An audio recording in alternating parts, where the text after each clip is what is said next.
पाहत आहात Loksamiksha news network आणि या आहेत आजच्या सुपरफास्ट न्यूज। या बातमीपत्राचे प्रायोजक आहेत नंदिनी कलेक्शन, फक्त महिलांचे परिपूर्ण दालन, माऊली निवास, कल्याण मंडपमच्या बाजूस, यशोधन नगर, परभणी।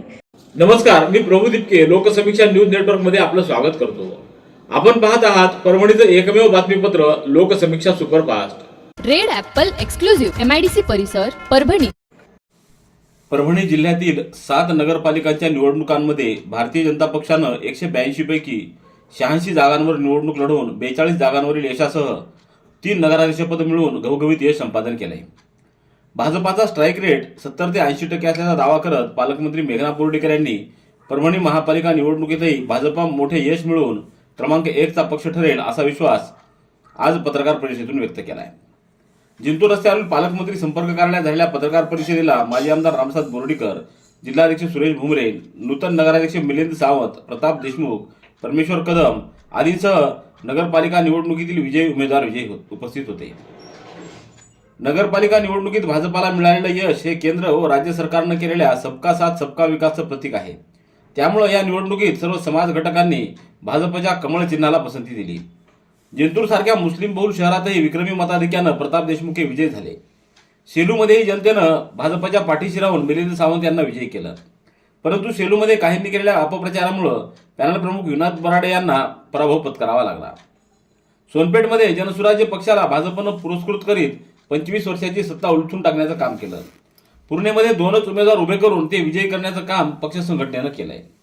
तर पाथरी व मानवतबाबत काही बाबी लक्षात घेऊन निवडणूक ताकदीने लढवली गेली नाही।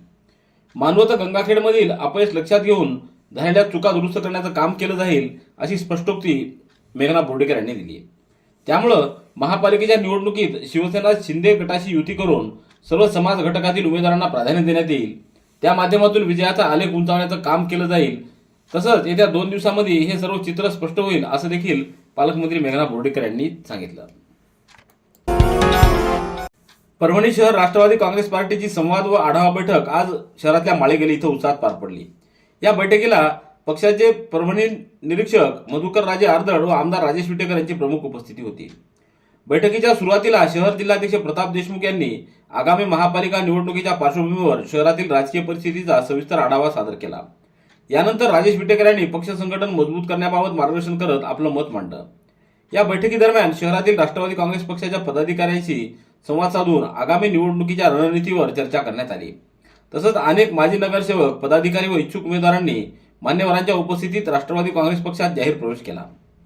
आगामी महानगरपालिका निवडणूक राष्ट्रवादी काँग्रेस पक्ष संपूर्ण ताकदीनं, संघटितपणे व सर्वसामान्य कार्यकर्त्यांच्या पाठीशी खंबीर उभे राहून लढवणार असल्याचा निर्धार यावेळी व्यक्त करण्यात आला।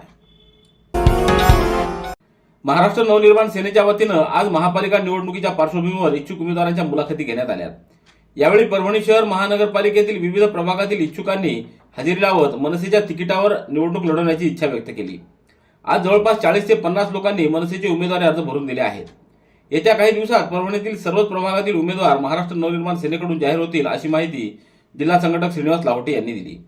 यावेळी जिल्हाध्यक्ष रुपेश देशमुख, लक्ष्मण रेंगे, अर्जुन टाक, निलेश पुरे, अनिल बुचाले, राहुल डोंगरे, सतीश भनवणे, खंडू राऊत, आनंद शिंदे आदींची उपस्थिती होती। परभणी शहर महानगरपालिकेची सार्वत्रिक निवडणूक आहे, त्या अनुषंगाने आज आमच्या मुलाखती होत्या उमेदवारांच्या आणि आमची भूमिका जी काही स्पष्ट करायची होती त्या अनुषंगाने आम्ही आज पत्रकार परिषदेचं आयोजन केले आहे। जवळपास 40 जागेवरून आमचा फॉर्म लोकांनी घेऊन गेलेले आहेत, उमेदवारांनी, इच्छुक उमेदवारांनी, आणि खूप चांगला प्रतिसाद आहे।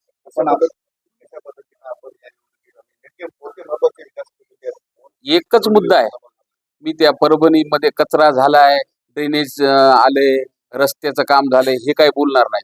सगळ्यात पहिले महानगरपालिका आतमधून स्वच्छ करावी लागेल। इथले जे अधिकारी, इंजिनियर्स वगैरे जे काही आहेत, ह्यांनी जो आकांड तांडव माजून जे परभणीला सत्यानाश करण्याचा जो काही विडा उचललेला आहे तो आम्ही हाणून पाडणार आहे। सगळ्यात महानगरपालिकेच्या कर्मचाऱ्यांनी। बाहेरची स्वच्छता करून काही फायदाच नाही ना, ती परत होणारच आहे। जोपर्यंत आतमधून स्वच्छ होणार नाही तोपर्यंत बाहेरची स्वच्छता होणार नाही। का परभणीची जनता त्रस्त झालेली, पैसे तर ते सगळ्यांचे घेणारच, पण निवडणूक म्हणजे मतदान फक्त मनसेला करणार आहे। कारण की त्यांचे जे जीवाभावाचे जे प्रश्न आहेत आणि प्रखरतेनं प्रत्येक कार्यालयात जाऊन ते फक्त महाराष्ट्र नवनिर्माण सेनेशिवाय दुसऱ्या कोणत्याही पक्षानं मांडलेले नाहीत आणि त्या पद्धतीचा आमचा रिझल्ट सुद्धा आहे. सततचे दवाखाने करून कंटाळलात? आता शेवटचा उपाय. डॉक्टर गोविंद कामटे यांचे बालाजी आयुर्वेदिक निसर्गोपचार केंद्राला भेट द्या. शुगर, मूळव्याध, ॲलर्जी, सोरायसिस, गजकर्ण, दमा, लठ्ठपणा, गुडघेदुखी, कंबरदुखी, वात, गाठीचे आजार, लकवा, केस गळणे, मुतखडा, सफेद डाग यांसारख्या जुनाट आजारांवर खात्रीशीर उपचार केले जातात. दारू सोडवण्यासाठी विशेष उपचार उपलब्ध. संपर्क डॉक्टर गोविंद कामटे, आयुर्वेद विद्याविशारद, बालाजी आयुर्वेदिक निसर्गोपचार केंद्र, तलाठी कार्यालयाच्या बाजूला, वसमत रोड, परभणी. संपर्क 9921691008. परभणी शहरातल्या प्रभाग क्रमांक 8 मध्ये इरफान भैया रुबी मित्रमंडळाच्या वतीनं गेल्या काही वर्षापासून सामाजिक उपक्रम राबवले जात आहेत. लोकोपयोगी कामं आणि मूलभूत सुविधा देण्यासाठी इरफान भैया रुबी मित्रमंडळानं केलेलं काम पाहता आता त्याने या महापालिका निवडणुकीत प्रभाग क्रमांक 8 मधून निवडणूक लढवावी अशी मागणी प्रभागातील नागरिक करत आहेत. मित्रमंडळाचे सर्वेसर्वा इम्रान भैया रुबी यांनी आज माध्यमांशी बोलताना निवडणुकीबाबत सूतोवाच केलंय. त्यांनी प्रभागातील कामाबाबतही वक्तव्य केलं आहे. अभी जिस तरीके से शहर के अंदर इलेक्शन का माहौल बना है, इरफान भैया मित्र मंडल ये जो बैनर है हमने 2021 या 22 के अंदर प्रेस कॉन्फ्रेंस के ज़रिए आप लोगों के ही ज़रिए हमने कहा था कि ये हमने एक पौधा लगाया है जो ये बड़ा सायादार झाड़ बनेगा, लोगों को फ़ायदा ही पहुंचाएगा. तो आज वो टाइम आ गया है. उस वक़्त इलेक्शन वगैरह का कोई माहौल नहीं था और इरफान भैया मित्र मंडल के माध्यम से बहुत सारे सोशल काम किए हैं.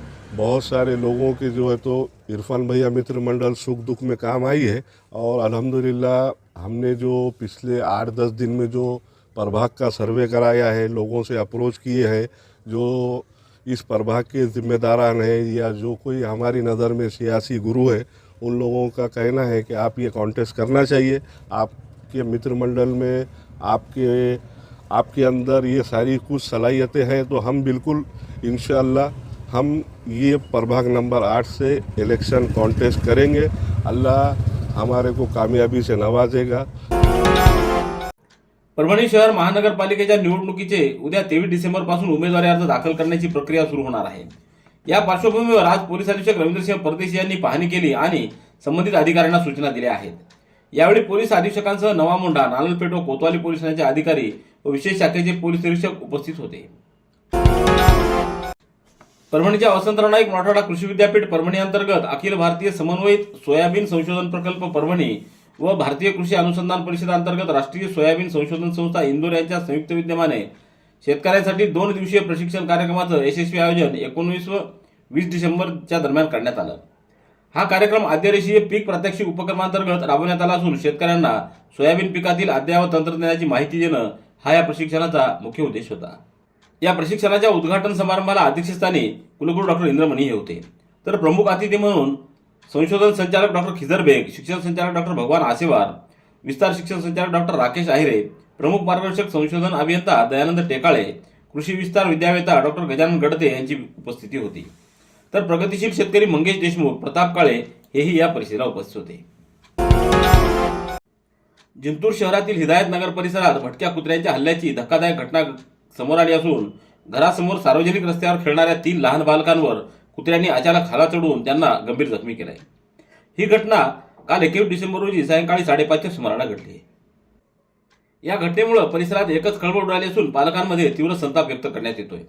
हिदायतनगर वसाहतीतील शेख रिजवान शेख हुसेन, सय्यद तैमूर सय्यद फिरोज व जुनेरा तौफिक कुरेशी ही 3 चिमुकली बालकं घरासमोरील सार्वजनिक रस्त्यावर खेळत होती. त्यावेळी परिसरातील भटक्या कुत्र्यांनी अचानक या बालकांवर हल्ला चढविला. या हल्ल्यामध्ये शेख रिजवान यांच्या डोक्याला कुत्र्यांनी चावा घेतल्यानं तो गंभीर जखमी झाला असून इतर 2 बालकांनाही गंभीर दुखापती झाल्या आहेत. गंगाखेड नगर परिषद निवडणूक निकालाच्या पार्श्वभूमीवर आज आमदार डॉक्टर रत्नाकर गुट्टे यांनी गंगाखेड इथं पत्रकार परिषद घेतली. तर जनतेनं दिलेला कौल आपल्याला मान्य असून मतदान करणाऱ्या सर्वांचे त्यांनी आभार मानले. तसंच नगराध्यक्ष पदाच्या उमेदवाराचा निसटता पराभव का झाला याचं सविस्तर आत्मचिंतन करणार असल्याचं आमदार गुट्टे म्हणाले. आपल्या शहराच्या उज्ज्वल भविष्यासाठी आणि सर्वांगीण प्रगतीसाठी आपण यशवंत सेना व शहर विकास आघाडीच्या वतीनं ही निवडणूक लढवली होती. त्यामध्ये 26 पैकी 15 जागांवर आपल्याला विजय मिळाला आहे. या निर्णायक निवडणुकीत सर्व सुज्ञ व जागरूक मतदारांनी आपल्यावर विश्वास दाखवून आपले 15 उमेदवार विजयी केले. त्यामुळे सर्वसामान्य मतदारांनी अर्थात जनतेनं दिलेला हा स्पष्ट कौल आम्ही अत्यंत नम्रपणे स्वीकारत आहोत असं त्यांनी सांगितलं. यावेळी यशवंत सेनेचे राष्ट्रीय अध्यक्ष बाळासाहेब दोडतरे, कृषी उत्पन्न बाजार समितीचे सभापती साहेबराव भोसले, गुट्टे काका मित्र मंडळाचे संदीप आळनुरे यांच्यासह पदाधिकारी, कार्यकर्ते व नवनिर्वाचित नगरसेवक उपस्थित होते. Red Apple furniture, smart furniture for smart people. Exclusive Parbhani शहरातील भव्य शोरूम रेड ॲपल एक्सक्लुझिव्ह, भारतातील स्मार्ट फर्निचर ब्रँड आता आपल्या परभणी शहरामध्ये. हो आता आपल्या परभणी शहरामध्ये. या अंतर्गत ऑफिस, बेडरूम, डायनिंग, लिव्हिंग इत्यादी प्रकारचे फर्निचर आपणास मिळेल.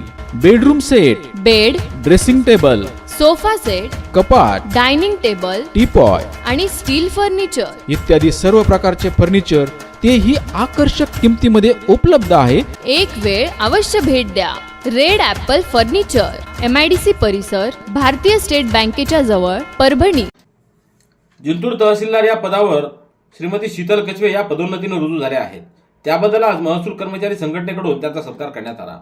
यावेळी राज्य उपाध्यक्ष नानासाहेब भेंडेकर, नायब तहसीलदार प्रशांत वाकोडकर, जिल्हा आपत्ती व्यवस्थापन अधिकारी पवन खांडके, उमेश फुलपगार, सिद्धेश्वर फड, विश्वनाथ कनके, ओमप्रकाश काळे, अनुराधा पारपल्ली, लेखाधिकारी तोटे, दिलीप डहाळे आदींची उपस्थिती होती. परभणी महानगरपालिका निवडणुकीच्या पार्श्वभूमीवर सध्या राजकीय पक्षांकडून उमेदवारी अर्ज व AB फॉर्म देण्याची प्रक्रिया सुरू आहे. येत्या 2-3 दिवसात पक्षांकडून अधिकृत उमेदवारांची घोषणा देखील होणार आहे. या पार्श्वभूमीवर मराठा सेवा मंडळ व सकल मराठा समाजानं आपली भूमिका जाहीर केली आहे. ओबीसी प्रवर्गातील महिला व पुरुष जागांवरून कुणबी मराठा समाजाला केवळ मराठा आहे या कारणावरून जाणीवपूर्वक डावलल्याचे प्रकार सुरू असल्याचे स्पष्टपणे दिसून येत असून हा प्रकार अन्यायकारक आहे. सामाजिक न्यायाच्या तत्वांना छेद देणार आहे. कुणबी मराठा समाज हा ऐतिहासिक आणि घटनात्मकदृष्ट्या मूळ ओबीसी समाजाचा घटक आहे. असं असताना राजकीय सोयीसाठी किंवा समीकरण जुळवण्यासाठी ओबीसी जागांवरून कुणबी मराठा उमेदवारांना बाजूला सारणं हे समाजाच्या सन्मानावर घाला घालणार असल्याचं नितीन देशमुख यांनी म्हटलंय. मनपा निवडणुकीच्या पार्श्वभूमीवर आज प्रभाग क्रमांक 10, 11 व 13 चे निवडणूक निर्णय अधिकारी श्री रतनसिंह साळोख यांनी त्यांच्याकडे नियुक्त सहाय्यक निवडणूक निर्णय अधिकारी व निवडणूक निर्णय अधिकारी यांच्या कक्षातील अधिकारी व कर्मचारी यांची बी रघुनाथ सभागृह इथं बैठक घेऊन त्यांना निवडणूक कार्यक्रमाविषयी माहिती देत करावयाच्या कामकाजाच्या अनुषंगानं मार्गदर्शन केलं. यावेळी सहाय्यक निवडणूक निर्णय अधिकारी UV पोळ, KN देशमुख, डॉक्टर शिवाजी मगर, उपअभियंता सुधीर तेहरा व पथकातील नियुक्त अधिकारी कर्मचारी हजर होते. घरातील नात्यांनी साथ सोडलेली अनेक वृद्ध माणसं आज वृद्धाश्रमात आयुष्य कंठत आहेत. अशा परिस्थितीतही मायेचा, आपुलकीचा स्पर्श किती महत्वाचा असतो याची प्रचिती शारदा महाविद्यालयाच्या राष्ट्रीय सेवा योजनेच्या विद्यार्थ्यांनी दिली. शारदा महाविद्यालयाच्या राष्ट्रीय सेवा योजनेमार्फत स्नेह वृद्धाश्रमात नाते जिव्हाळ्याच्या संकल्पनेवर आधारित विशेष कार्यक्रमाचं आयोजन करण्यात आलं. या कार्यक्रमात विद्यार्थ्यांनी वृद्धांशी संवाद साधला, त्यांचे अनुभव ऐकून घेतले आणि प्रेम आपुलकीनं त्यांच्याशी संवाद करत विविध गुणदर्शन करत रंगतदार कार्यक्रम घेतला. या दरम्यान अनेक वृद्धांनी आपल्या भावना व्यक्त केल्या. यावेळी महाविद्यालयाचे प्राचार्य डॉक्टर भगवान पवार यांनी विद्यार्थ्यांचे कौतुक करत सामाजिक बांधिलकी जोपासण्याचं महत्त्व अधोरेखित केलं. कार्यक्रमाला doctor Sachin Khadke, Sunita Ahire, Anil Ahire, doctor Themraj Embal, Leela Pathak, doctor Shyamsundar Waghmare, doctor Navnath Singapure, doctor Avinash Panchal, Siddharth Chavan आदींची उपस्थिती होती. वसंतराव नाईक मराठवाडा कृषी विद्यापीठ परभणी व CNH industrial India new Holland नवी दिल्ली यांच्या संयुक्त विद्यमानं व्यावसायिक सामाजिक जबाबदारी प्रकल्पांतर्गत शेतकऱ्यांसाठी विशेष प्रशिक्षण कार्यक्रमाचं आयोजन करण्यात आलं. आधुनिक कृषी अवजारांची ओळख, कार्यपद्धती व भविष्यातील शेती या विषयावर आधारित हे प्रशिक्षण 18 ते 20 डिसेंबर या कालावधीमध्ये कृषी अभियांत्रिकी महाविद्यालयाच्या सभागृहात पार पडलं. प्रशिक्षणाचा समारोप 20 डिसेंबर रोजी कुलगुरू इंद्रमणी यांच्या अध्यक्षतेखाली संपन्न झाला. यावेळी त्यांच्या हस्ते प्रशिक्षणार्थ्यांना प्रमाणपत्राचं वितरण करण्यात आलं. तर प्रमुख अतिथी म्हणून डॉक्टर भगवान Asewar, doctor Rahul Ramteke, doctor Smita Solanki, doctor GU Shinde, doctor Dayanand Tekale आदींची उपस्थिती होती. पुण्याच्या गुरुपती स्वामी महाविद्यालयाच्या गणित विभागामध्ये राष्ट्रीय गणित दिवसाचं आयोजन करण्यात आलं. दरवर्षी राष्ट्रीय गणित दिवस 22 डिसेंबर रोजी साजरा केला जातो. त्यानिमित्तानं गणित विभागामध्ये विद्यार्थ्यांनी तयार केलेल्या भित्तीपत्रकाचं प्रदर्शन आयोजित करण्यात आलं होतं. या कार्यक्रमासाठी संस्थेचे कार्याध्यक्ष प्रमोद एकलारे, सचिव अमृत कदम, सहसचिव गोविंद कदम यांनी शुभेच्छा दिल्या. प्रदर्शनाचं उद्घाटन प्राचार्य डॉक्टर K. राजकुमार यांनी केलं. यावेळी doctor Shivsam Kapse, doctor Gajanan Kurundkar, doctor Sanjay Dalvi, doctor Jitendra Phulle, doctor Ravi Barde, doctor Santosh Chandole, doctor Balasaheb Musale, doctor Sheshrao Shete, doctor Ajay Kure, doctor Ravindra Rakh, doctor Rajiv Yashwante, doctor Vijay Pawar आदींची उपस्थिती होती. झरी येथील ज्ञानदीप प्राथमिक व माध्यमिक विद्यालय व Gyandeep English kids group Jhari इथं स्वर्गीय अक्षत आनंद नंदकिशोरजी देशमुख यांच्या जन्मदिवसाचं औचित्य साधून सोनल देशमुख व स्वर्गीय श्रीमती अर्चनाताई गजाननराव देशमुख यांच्यातर्फे शैक्षणिक सालेय 210 किट साहित्याचं विद्यार्थ्यांना वाटप करण्यात आलं. यावेळी प्रभारी मुख्याध्यापक महेंद्र प्रधान, सोनल देशमुख, अर्चना देशमुख, नंदिनी देशमुख, किशोर देशमुख अग्रवाल, पुष्पक देशमुख, शुभम देशमुख, शिवराज देशमुख, योगेश शिरडकर आदींची उपस्थिती होती. उपप्रादेशिक परिवहन कार्यालय परभणी यांच्या मार्फत चारचाकी वाहनांसाठी MH22 BK ही नवीन मालिका सुरू करण्यात येत आहे. इच्छुक नवीन वाहन खरेदी करणाऱ्या वाहनधारकांनी विहित नमुन्यातील विहित पसंती क्रमांकाच्या शुल्काचा डिमांड ड्राफ्ट उपप्रादेशिक परिवहन अधिकारी परभणी यांच्या नावे 26 डिसेंबर रोजी दुपारी 2:30 पर्यंत सहाय्यक रोखपाल खिडकी क्रमांक 11 वर जमा करावा, असं उपप्रादेशिक परिवहन अधिकारी परभणी यांनी कळविले. रेड ॲपल एक्सक्लुझिव्ह MIDC परिसर परभणी. याबरोबरचे बातमीपत्र संपलं. पुन्हा भेटूया उद्याच्या सुपरफास्ट बातमीपत्रात. पाहत रहा लोकसमीक्षा. तुम्हाला हे बातमीपत्र कसं वाटलं याबद्दल आपली प्रतिक्रिया नोंदवा. दररोजचे अपडेट्स मिळवण्यासाठी लोकसमीक्षा चॅनलला सबस्क्राईब करा. धन्यवाद.